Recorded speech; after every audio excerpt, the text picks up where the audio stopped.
কোনো সেটআপ কিছু কোনো প্রবলেম হচ্ছিল বলে ওটা নিয়ে গেছে 2-3 দিন ধরেই গন্ডগোল। হ্যাঁ, ওই জন্য ওটাকে নিয়ে শিফট করে ট্রান্সলেটরে নিয়ে গেছে। আচ্ছা আচ্ছা।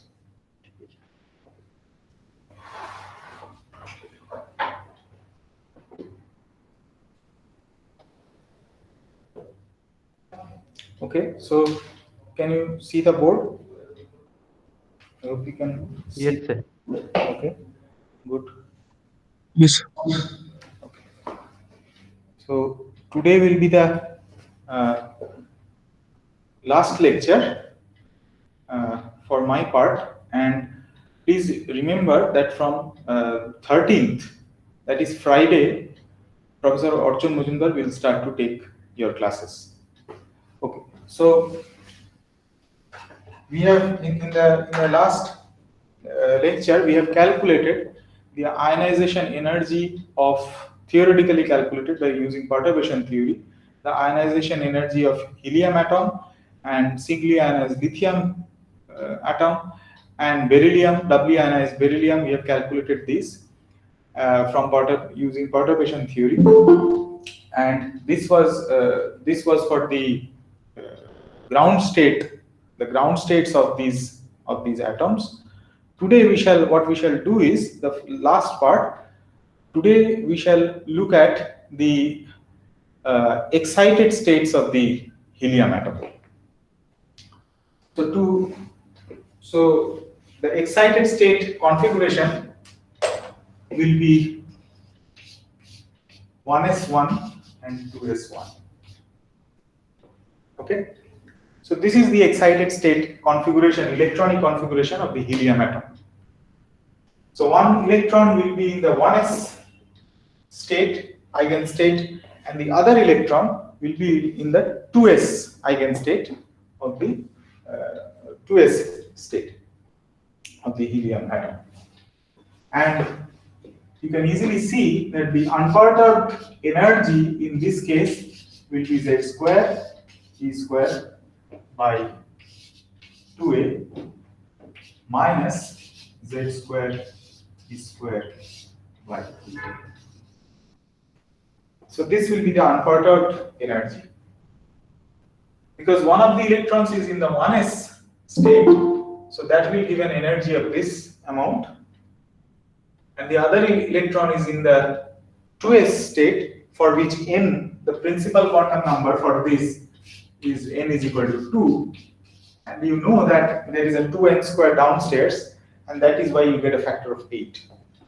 So this will be the unperturbed energy of the excited state, 1s1 2s1 for the helium atom. And here the possible energy eigenfunctions or eigenstates will be as follows. So there are two electrons. So two electrons can give us a total spin of 0. The two electrons have spin half, so the total spin of the two electrons is capital S is equal to 0, and therefore the possible ns values for this is 0, and the total spin of the two electrons can also be equal to equal to 1, because there are two spin half electrons, and the possible ms values are +1, 0, and -1. So these are the possible ms values for when the total spin of the two electrons is s is equal to half. And we have seen earlier that s is equal to 0. This corresponds to the singlet state where you have the spin part of the wave function looks like this. It is antisymmetrized under exchange.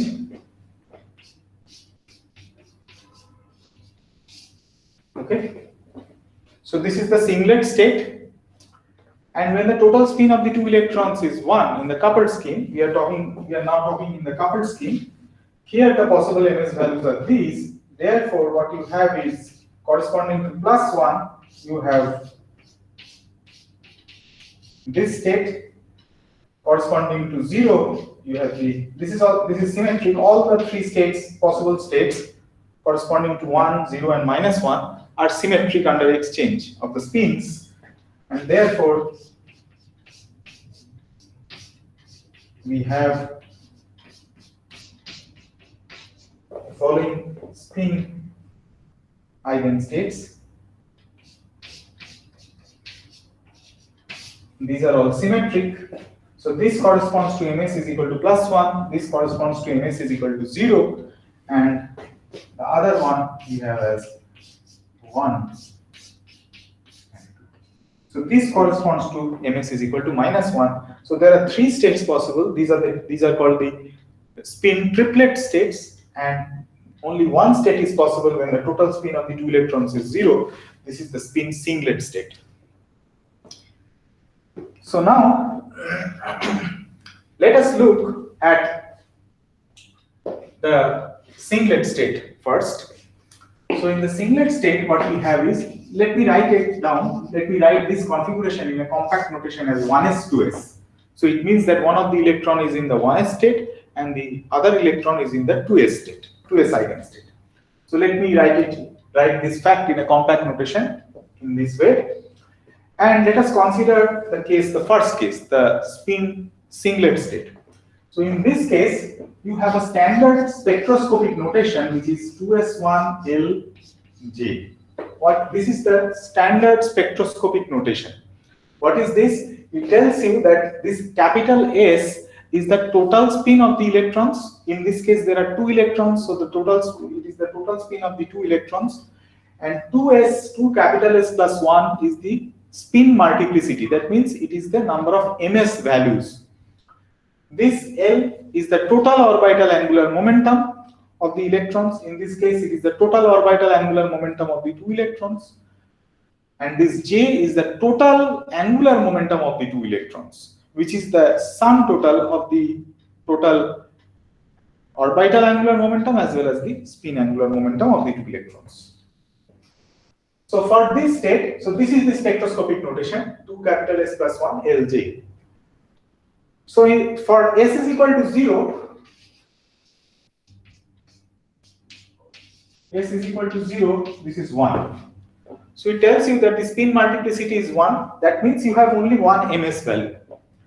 So for this capital S is equal to 0, now you also look at the fact what is the total orbital angular momentum. Both the electrons are in L is equal to 0, right? Therefore, the total orbital angular momentum is 0, and if L is 0, capital S is 1, therefore J is 1. Therefore, this particular state in the spectroscopic notation will correspond to this 1s, 2s, 1 L. You have L, so this you can write it down as 1 S, because the total orbital angular momentum of the two electrons is 0, therefore this corresponds to S, and the total angular momentum of the two electrons, which is J, that is 1.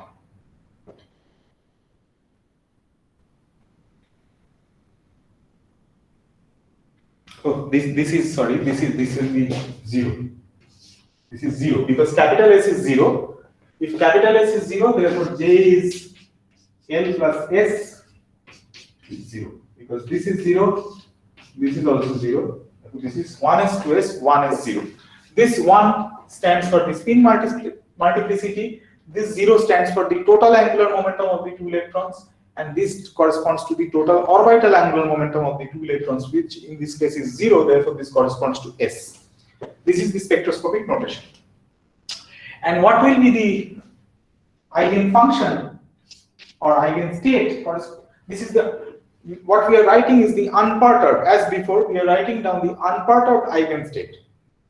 So what will be the unperturbed eigenstate? In this case, you know that since S is 0, therefore you only have the spin singlet state. So this part of the wave function is antisymmetric under exchange of the two identical electrons. So if this is antisymmetric, the space part of the wave function must be symmetric, so that the product of the spatial part as well as the spin part is antisymmetric under exchange of both the coordinates as well as the spins. Therefore, the eigenstate, you can write it down at once. It will be psi 1s r1 psi 2s r2 plus, you have to symmetrize it, psi 1s r2. Can you see this? Okay. And then we have psi 2s r1. So this is your spatial part. You have to symmetrize it. So you have a 1 by square root 2 factor multiplied by 1 by square root 2, 1, 2,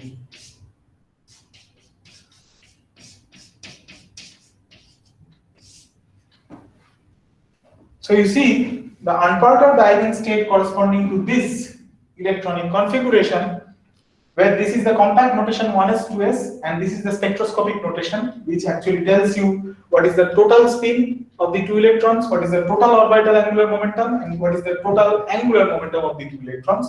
So this, the unperturbed eigenstate corresponding to this electronic configuration will be this. Why? Because you know that the spin part should be antisymmetric under exchange of the spins. The total wave function should be antisymmetric under exchange of the spins, because these are two fermions, electrons are fermions, and therefore the spatial part must be symmetric under exchange of their coordinates. And therefore you just symmetrize the spatial part. The spatial part, you have one electron in 1s, therefore you have psi 1s r1, and the other electron in the 2s eigenstate, therefore psi 2s r2. Now you take the product of these two wave functions and symmetrize it, and this 1 by root 2 factor comes to 2, because you have to normalize it, and therefore this will be your full wave function for the 1s, 2s, 1s0 configuration. Now let us look at the spin triplet state. And what will be the spin triplet state? Here you see that total spin is s is equal to 1. Therefore, the spin configuration, the spectroscopic notation will be like this. If s is equal to 1, then 2s plus 1 is 3. This will be 3. And s is 1. What will be the orbital angular momentum? Both are in 1s and 2s. So this is still, the total orbital angular momentum is still 0. Therefore, this will be 3s, because this corresponds to L is equal to 0, s. And what will be j? S is 1, L is 0, therefore j is 1. So this will be a spectroscopic notation of the electronic configuration. And in this case, we know that the spin part is symmetric, because this gives you the spin triplet state, which are all symmetric under exchange of their spins. These are the spin triplet states.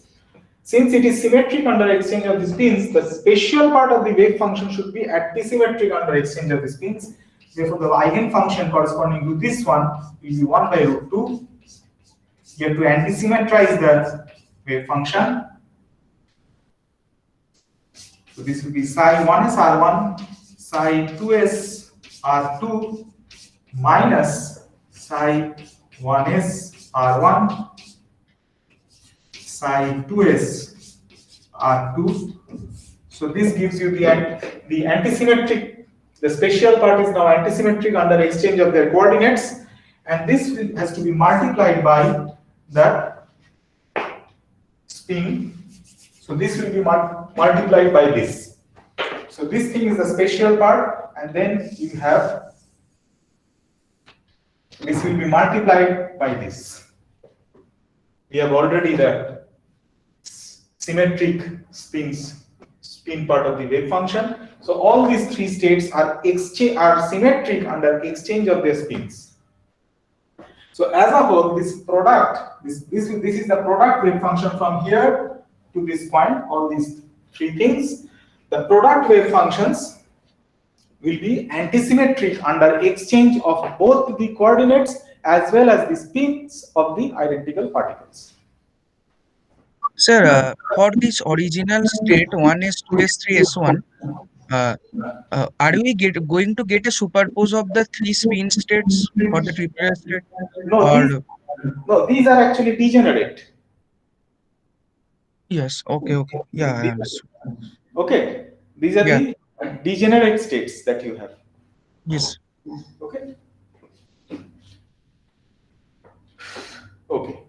So we have now written down the electronic configurations, and what we have to do, what is left to do now, and also please note that this expression is also quite important because this is the unperturbed excited state energy of the two electrons in the 1s and the 2s eigenstates. So please remember this expression also. So when you calculate corrections to this unperturbed energy, what you have to do, the procedure is the same. You apply first order, up to first order in perturbation theory, you apply the same perturbation formula to calculate the corrected energy levels. What you do is, you have to calculate the matrix element of this operator. So you take this and sandwich it between this state or in this state. So you just sandwich this thing and calculate this matrix element. If you calculate this matrix element, that will give you the first order correction to the unperturbed excited state energy. The procedure is the same as before. So let us see what we get from here. So I hope you have understood the spectroscopic notation also.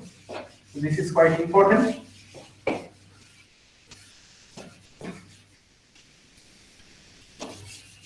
I think you have learned it in other courses also. So this will be a good revision for you.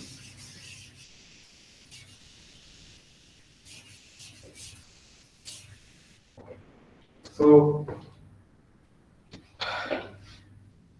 what we need to calculate now is the following thing: 1s, 2s, 1s, 0, p squared by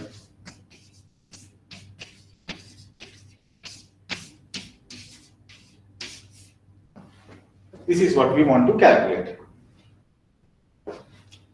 And it is as before.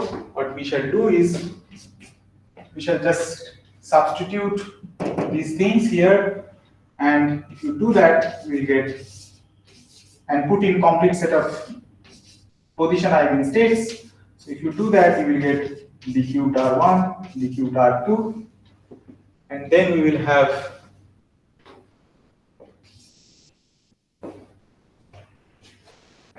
psi 1s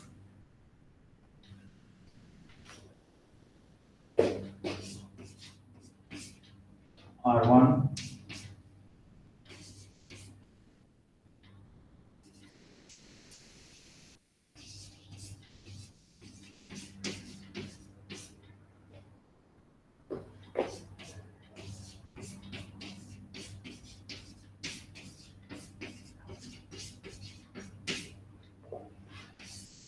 this will be a mod square, and then you will have e square by r12. So this will be your expression. So you just put it there. The spin part is normalized. We have taken, in this case it will be antisymmetric under exchange. That 1 by root 2 factor, everything will go away. You will get 1 from there. The spin part is gone, and there will be only the spatial integrals over the spatial part of the wave functions that you will have here. Okay. And now you can just expand this. If you expand this, and this half comes from the fact that you have a 1 by root 2 sitting in front of the spatial part of the wave function. Therefore, you have half from there. So now what we have to do is the following. We just need to calculate this mod square, and if you do that, we get psi 1s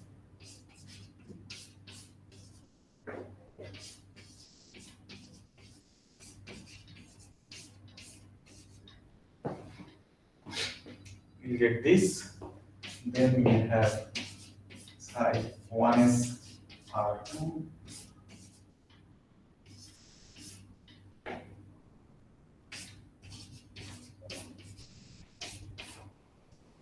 Okay, plus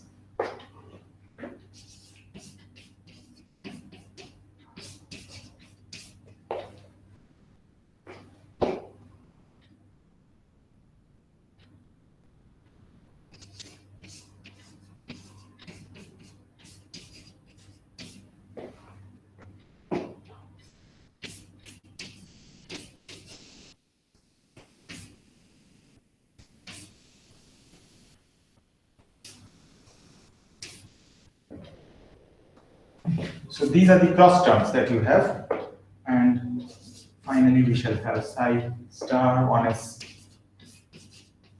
R2 .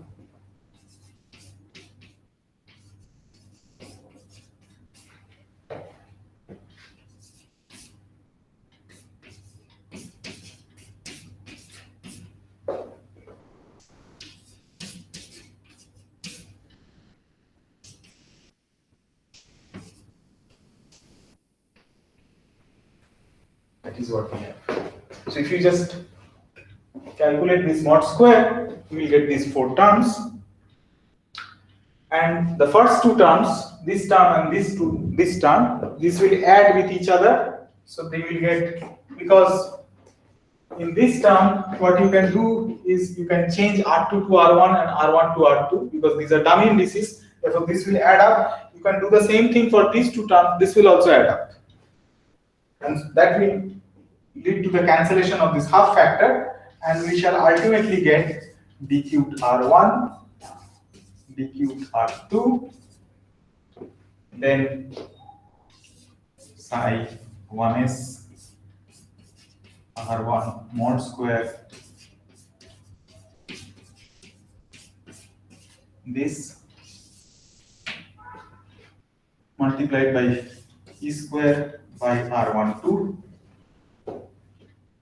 So this is this term, the 2 is gone, the first and second term has added up, and the third and fourth terms will add up, and we will get d cubed R1, d cubed R2, psi star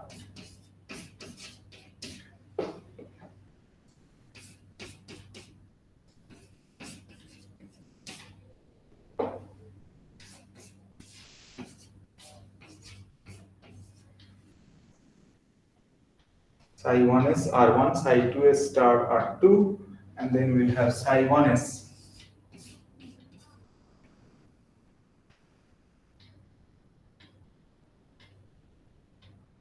just a minute.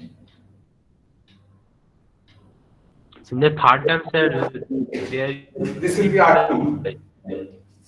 This will be R2, and this will be R1. Is this correct? I think this is correct. R2, R1, and then R1, R2. This will be R2. Because when you multiply the third term, you will get psi star 1s R1, psi star 2s R2, and then psi 1s R2, psi 2s R1. The last term is correct. So this will give us psi 1s R2 and psi 2s R1. That's it. So these are the 2 terms that you get after simplifying this expression. Okay? You can see what the first term is. The first term is the Coulomb repulsion between the 2 electron clouds of the 2 electrons, right? Because this is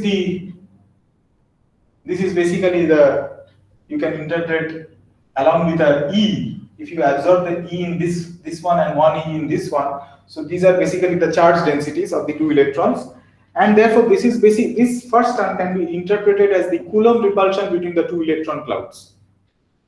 Okay, so this has a nice interpretation, this term, but this term does not have a nice semi-classical kind of an interpretation, because you see this term is a cross term. This is not this is psi1s star R1 and this is psi1s at R2. So this is not a charge density. You cannot interpret this as a charge density. This is a cross term, and this has actually emerged because you had to take linear superpositions in order to write down the full wave function, and therefore you have this kind of and you have to properly antisymmetrize the full wave function, and for that this term has emerged, and therefore this term, the emergence of this term can be attributed to the Pauli exclusion principle. So this term is usually said to be the direct term, which has a classical interpretation. It is called the direct term, and this term is called the exchange term. Exchange. This term has come into the picture because of the Pauli's exclusion principle, because you have to antisymmetrize the wave function properly under exchange of their coordinates as well as their spins, and therefore this term is said to be the exchange term. And this direct term, we shall denote it as J. We shall call this full expression as J, and this exchange term we shall call this as K. Okay? So this is J and this is K. Therefore, what we have is this full thing is basically equal to J plus K. This is the direct, this is the exchange. And what is J? J is this integral, K is this integral. Okay? Let me also write down the wave function. So what you need to do, if you want to calculate the correction to this unperturbed excited state energy, so it actually boils down to the calculation of this J and K. And we have already seen how to calculate J and K when we did the calculation of the ground state of the helium atom. When we calculated the correction to the ground state energy by perturbation theory, we have seen how to calculate these integrals. So here also you have to do the same thing. You have to calculate J and K. So I leave it as an exercise for you to calculate what J is. Please calculate what J is. The only difference that you will find here is that for the ground state, in the ground state case for the helium atom, this was psi1s, right? So the radial, the full integral that we needed to calculate was this. You had a d cubed r1 and something was there sitting like this, but all these things were psi1s and this was also psi1s because we were talking about the ground state of the helium atom. But in this case, so psi1s, I have given you the form of psi1s. These are hydrogenic like wave functions. So I have given you the form of the wave function, psi1s wave function.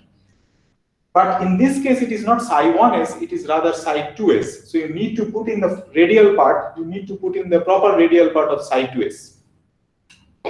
So I will just write down what psi2s is. Psi2s function of R. In order to calculate this, you will need psi2s. It is z cubed by pi a cubed square root. Then we have 1 by 2 root 2, and then we have 1 minus zr by 2a.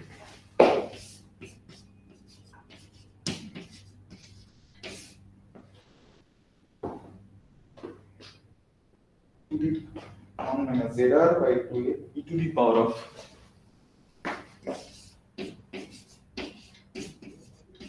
So this is the psi2s wave function. So if you want to calculate what this J is, the direct term is, so you need to put in the form of psi1s that I have already given to you. You also need to put in the form of psi2s, which is this. So please try to calculate what J is.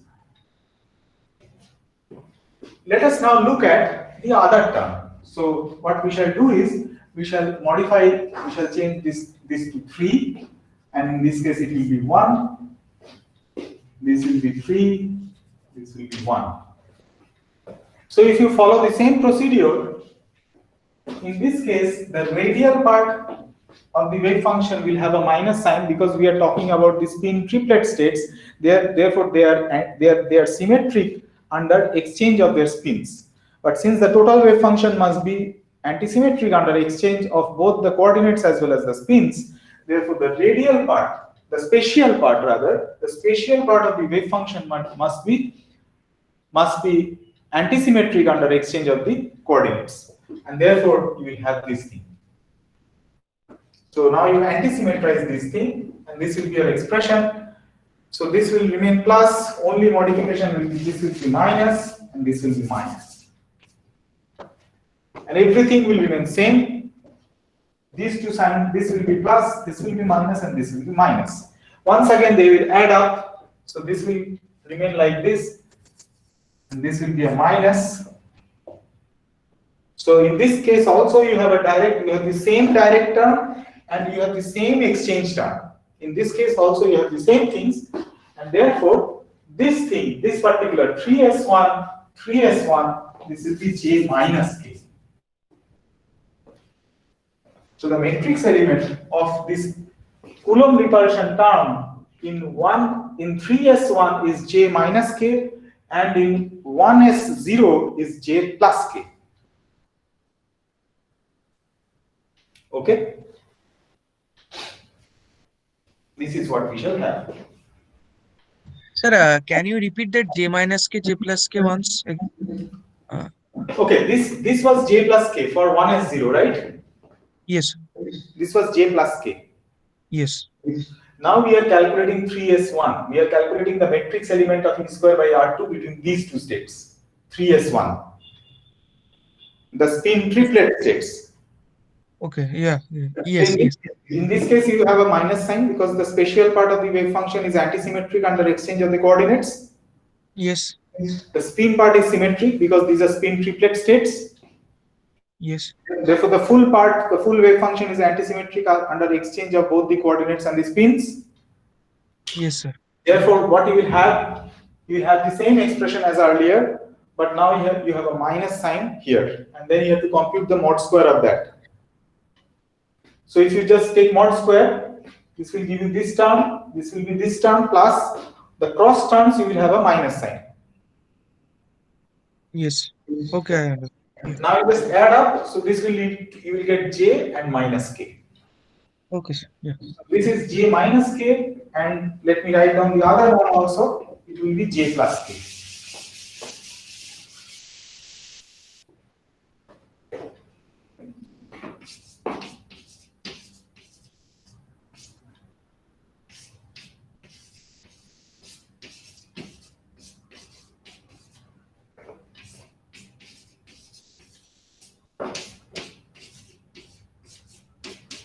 This is j plus k. This j is the direct contribution, the direct term, and k is the exchange term. So this is what we have.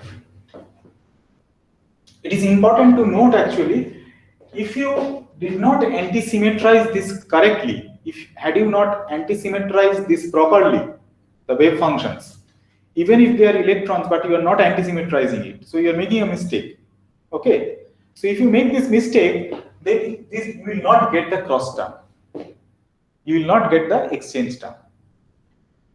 The exchange term, the origin of the exchange term is due to the Pauli exclusion principle, and the Pauli exclusion principle tells us that you have to properly antisymmetrize the full wave function, and therefore it gives rise to this exchange term. So this is a very important physical point you should keep in mind. So now you can see that the corrected energy level for this 1s0 state, you have to just add it up. You have the total energy and you add this contribution. And similarly, you have to do the same thing for this. You can calculate the corrections to the energy levels, the unperturbed excited energy levels, excited state energy levels of this state and this state. You can calculate those corrections. But one thing you can immediately see or immediately say without doing any calculation, you can already see that this state, this 1s0, has has more energy than this state.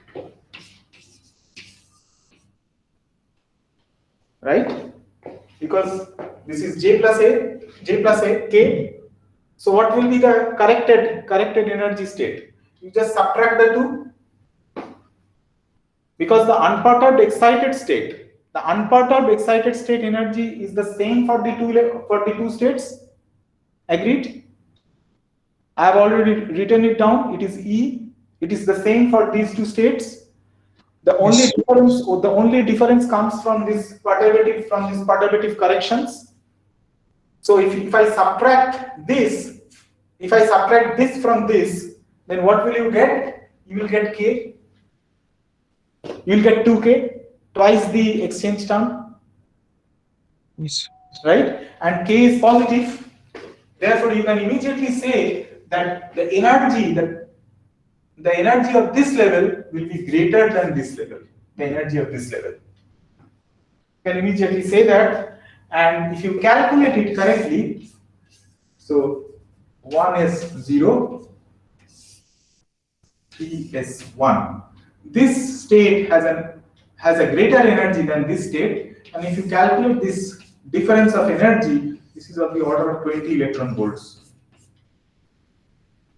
You can calculate this theoretically, and this is confirmed by experiments also. It is approximately of the order of 20 electron volts.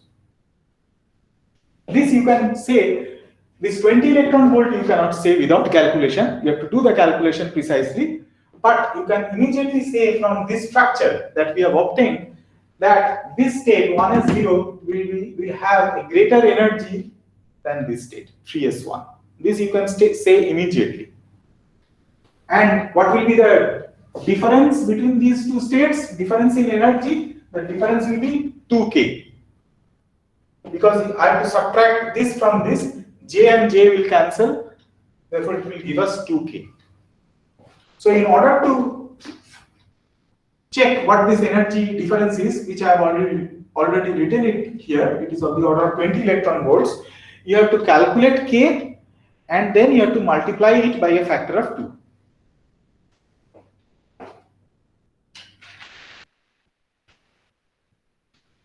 So it is this 20 electron volt actually corresponds to twice this exchange integral, this exchange term. So let us just look at the exchange term now.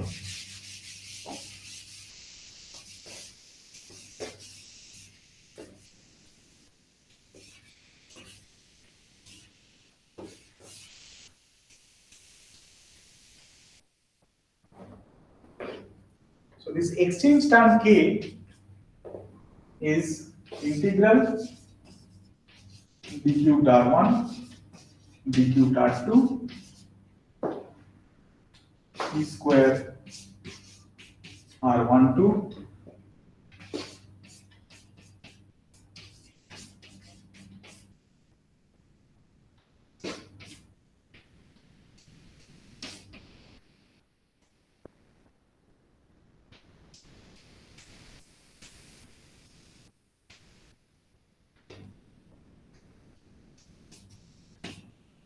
So this is the exchange term. And in the homework, I have asked you to calculate the direct term, the value of J. So let us look at this term. So as before, what we have to do is, we have to replace what this is. So this, I just put the e square outside the integral. You will have a d cubed r1 vector. This will be d cubed r2 vector. Then we will have psi star 1s. So these are all functions of the radial coordinate. So you can just replace it, and these are basically real numbers. Therefore, this is r1s, r1. This is r2s, r2. Then we will have r1s, r2, and r2s, r1. So this is what we should have. And then this will be multiplied by 1 by r12, but this we have seen that you can write this thing down as summation k equals 0 to infinity, and you can write it in terms of Legendre polynomials. It will be r less than k, r greater than k plus 1, and these are the Legendre polynomials cos of theta 1, 2, where theta 1, 2 is the angle between the vectors r1 and r2. Let me write down what r1, 2 is. This is basically the modulus, you take the modulus of the length between the two vectors. So it is r1 vector minus r2 vector, and compute it and take the modulus of that. That is the distance between the two electrons. So that is r12, and 1 by r12 you replace it in this way in terms of the Legendre polynomials. And I have told you in the previous lecture what this r less and r greater means. Okay. So now you have e squared, then you have summation. You take the summation outside. This will be summation k is equal to 0 to infinity.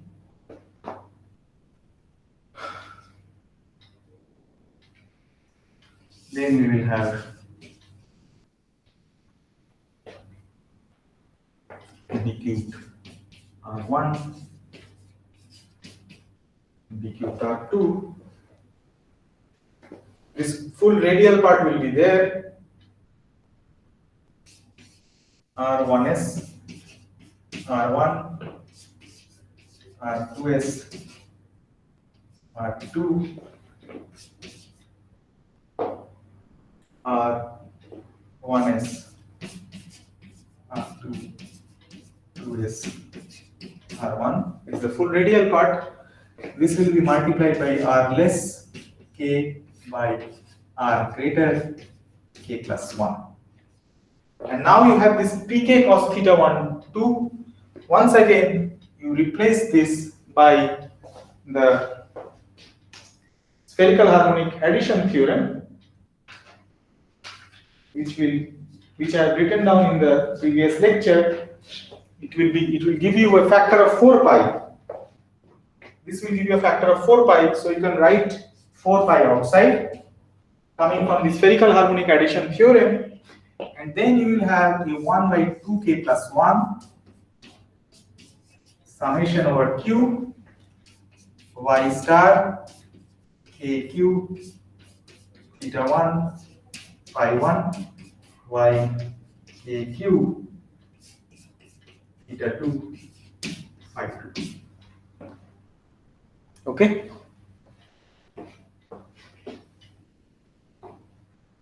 And now d cubed r1 and d cubed r2, you know what these are. So use this fact that d cubed r vector is r square dr sine theta d theta d phi. Use this fact, put it here, do the angular integrals. You do compute the angular integrals. This we have done in the previous lecture. You follow the same procedure, compute the angular integrals by using. So one more thing you have to do, you have to write the spherical harmonics, these YKQs, in terms of the associated Legendre polynomials. So once you do, basically when you do that, you write the spherical harmonics in terms of the associated Legendre polynomials. It basically helps us to integrate do the theta and phi integrals, because the theta and phi integrals now separate from each other, and you can do them separately, and you will get the contribution from here. Ultimately, the bottom line of this full calculation, if you follow the procedure that we have followed in the previous lecture, if you do the calculation, what you will ultimately get is from the angular integrals, you will get another factor of 4 pi.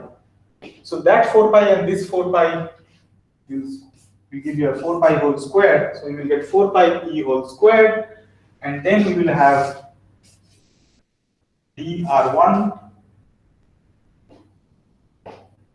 r1 square 0 to infinity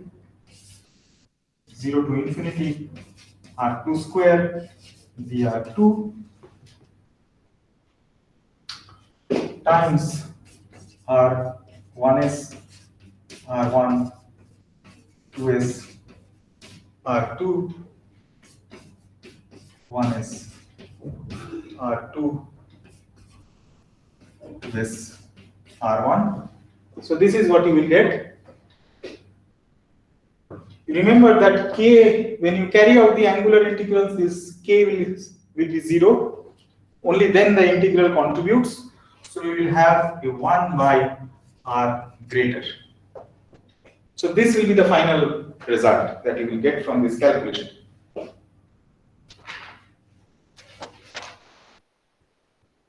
Okay.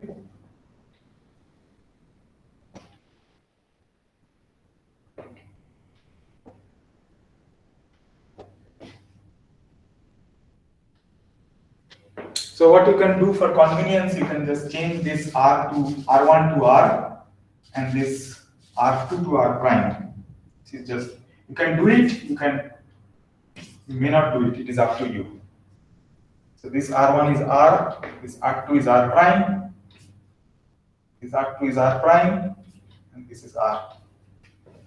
And this is 1 by R greater. So after doing the angular integrals, we shall land up to this expression.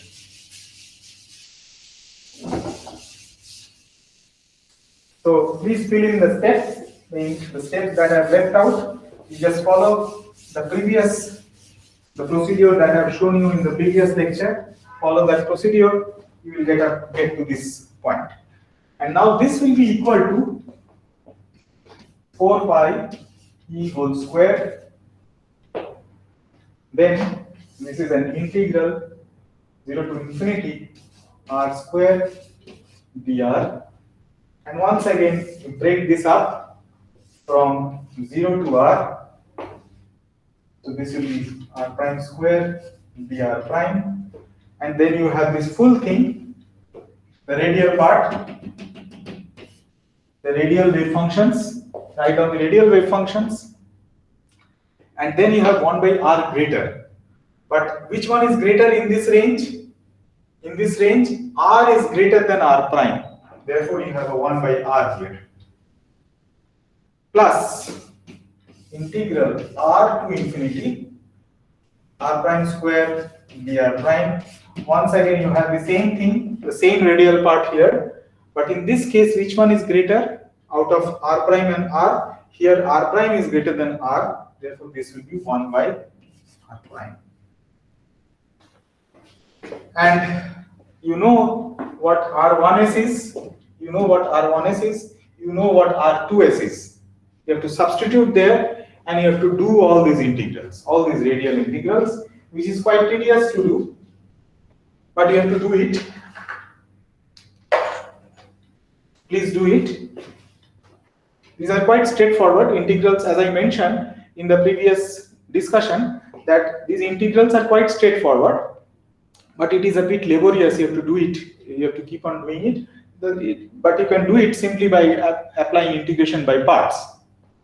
These are simple integrals, you can do it and you will get the answers for these results. I keep this as an exercise, and if you calculate k from here, once you put in the values, you can calculate what this value of k is, and then you just multiply it by a factor of 2. And that should give you something of the order of 20 electron volts. And that is the difference in energy between 1s0 and these 3s1 states. Now you may ask that can you intuitively say that why is the 1s0 state energetically higher than the 3s1 state? The reason is pretty simple, because if you note that the 3s1 state, it is the radial part of the wave function is antisymmetric under exchange of the coordinates, under exchange of the radial coordinates, right? Because the spin part is the spin triplet state. Therefore, the spin triplet state that is symmetric under exchange of the spins. Therefore, the spatial part must be antisymmetric.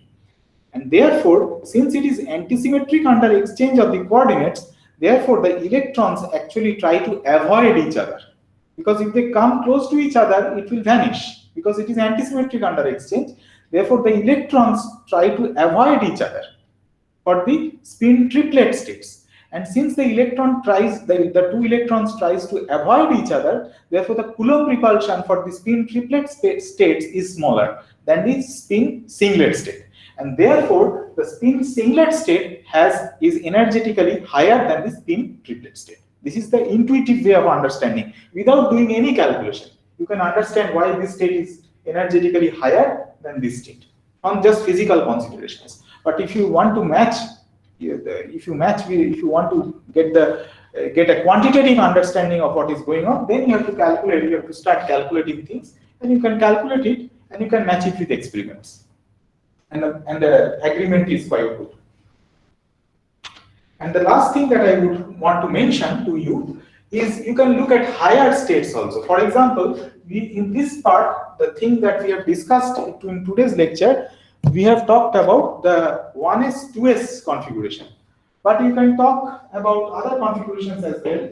For example, you can talk about the 1s 2p configuration. So I compactly write it as 1s 2p. Okay, so one electron is in the 1s state and the other electron is in the 2p state. This is also another excited state. This was the 1s 2s was one of the excited states. This is another excited state configuration where one electron is in 1s state, other is in the 2p state. So what will be the possible states here? So in this case,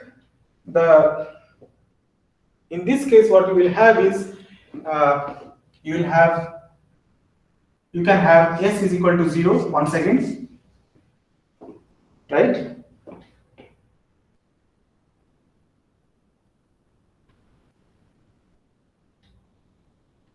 You can have S is equal to 0, the total spin of the two electrons.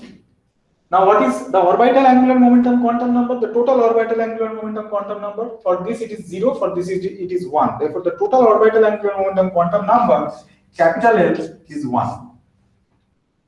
And therefore, what is J? J is also 1. Therefore, what will be the electronic configuration?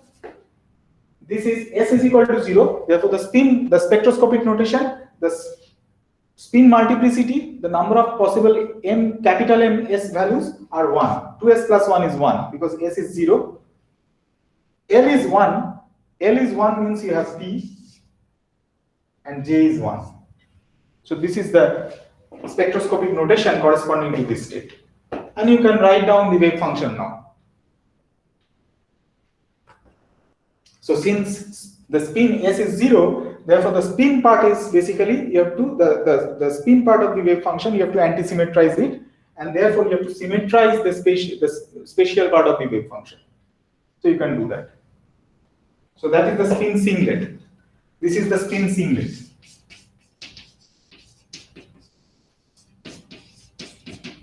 Spin singlet. And what is the other case? The other case is S is equal to 1. Therefore, what is 2s plus 1? That is 3. Spin multiplicity is 3. So these are the spin triplet states. What is L? L is 1. L is 1. And therefore, the total angular momentum can be J is 0, 1, and 2. So this state corresponds to 1s 2p 3. This is the spin multiplicity. What is S? S is 1. The total spin is 1. Therefore, this is 2p plus 1. What is L? L is 1. L is 1 means P.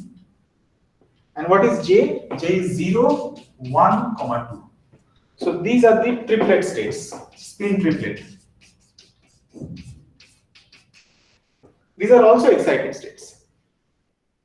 And for the helium atom, there is a nomenclature. The singlet states, in case of the helium atom, the singlet states, for example, this singlet state and the singlet state that I talked about earlier, the singlet states constitute what is known as perihelium, and the triplet states are known as orthohelium. So the singlet states are called para. This is the nomenclature, and the triplet states are called ortho. This is just a nomenclature. perihelium and orthohelium.